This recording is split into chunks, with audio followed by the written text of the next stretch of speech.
बिस्मिल्लाहिर्रहमानिर्रहीम। 8 क्लास अस्सलाम वालेकुम। उम्मीद है आप सब खैरियत से होंगे। 8 क्लास उर्दू में हम लोग थे पेज नंबर 10 पे। आइएगा, हम लोग कर रहे थे मिर्ज़ा गालिब के अदात व ख़साइल चैप्टर, जो कि लिखा है मौलाना अल्ताफ़ हुसैन हादी ने। इसमें मैंने आपको इसके पहले 5 सवालों के जवाब करवा दिए थे और मैंने आपको इसकी PDF पिक्चर भी भेज दी थी। आज हम इसके अगले 5 सवालों के जवाब करेंगे।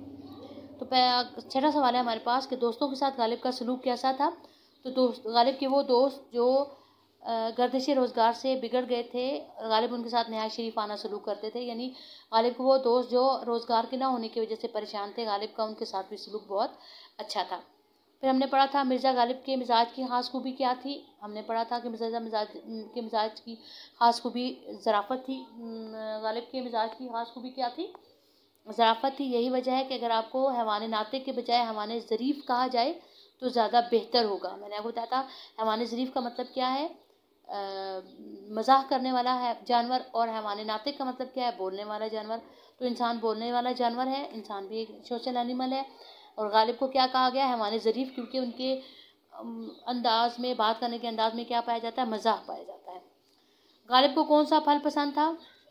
हमने पढ़ा, आप लोगों को भी याद होगा कि गालिब का पसंदीदा फल जो था वो आम था।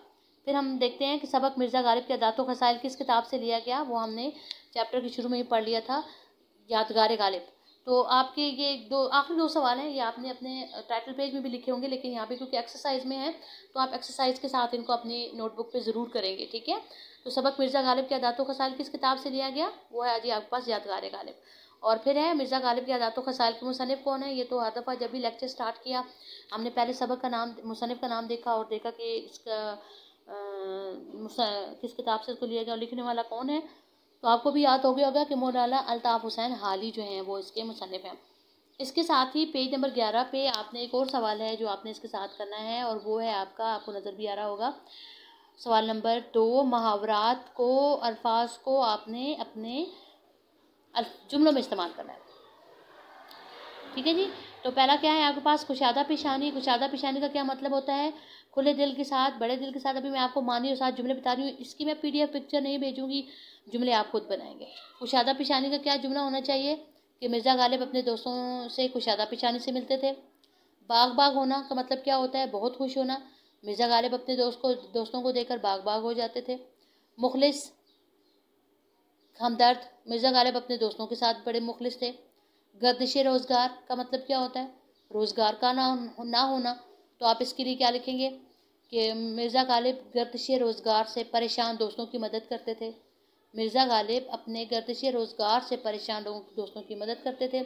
सैर हो जाना मतलब दिल भर जाना। तो क्या लिखेंगे कि मिर्ज़ा की नीयत कभी भी आमों से सैर नहीं होती थी। और लास्ट आपके पास क्या है, ज़मीन में गड़ जाना। तो क्या लिखेंगे इसमें, ज़मीन में गड़ जाना का मतलब क्या होता है? शर्मिंदा होना। तो आप इसमें इसका क्या जुमला बनाएंगे? चोरी पकड़े जाने पर वो शर्म के मारे ज़मीन में गड़ गया, यानी शर्मिंदा होना, ठीक है जी। ये आपका सवाल नंबर 2 है जो आपने इसके साथ लिखना है। सवाल नंबर 2 आपने इसके जुमले बनाने हैं। अल्फाज और मुहावरात हैं। जुमले बनाने का तरीका मैंने आपको बता दिया था, क्लास में आपने एक काम किया था। जुमले का वर्ड आप ब्लैक पॉइंटर से लिखेंगे।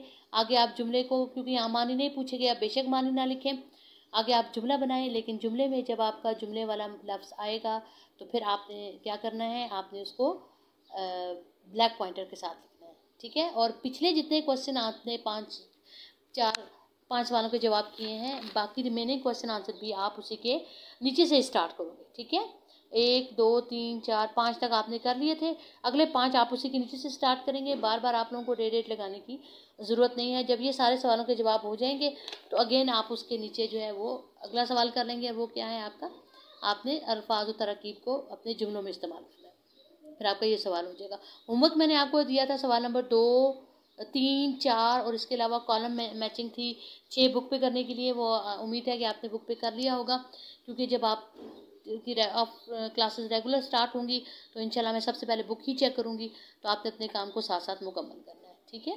तो अभी आप ये काम कर लीजिएगा, कल इंशाल्लाह बाकी रिमेनिंग, कल हमारी एक्सरसाइज जो है वो ख़त्म हो जाएगी। तब तक अल्लाह हाफिज़।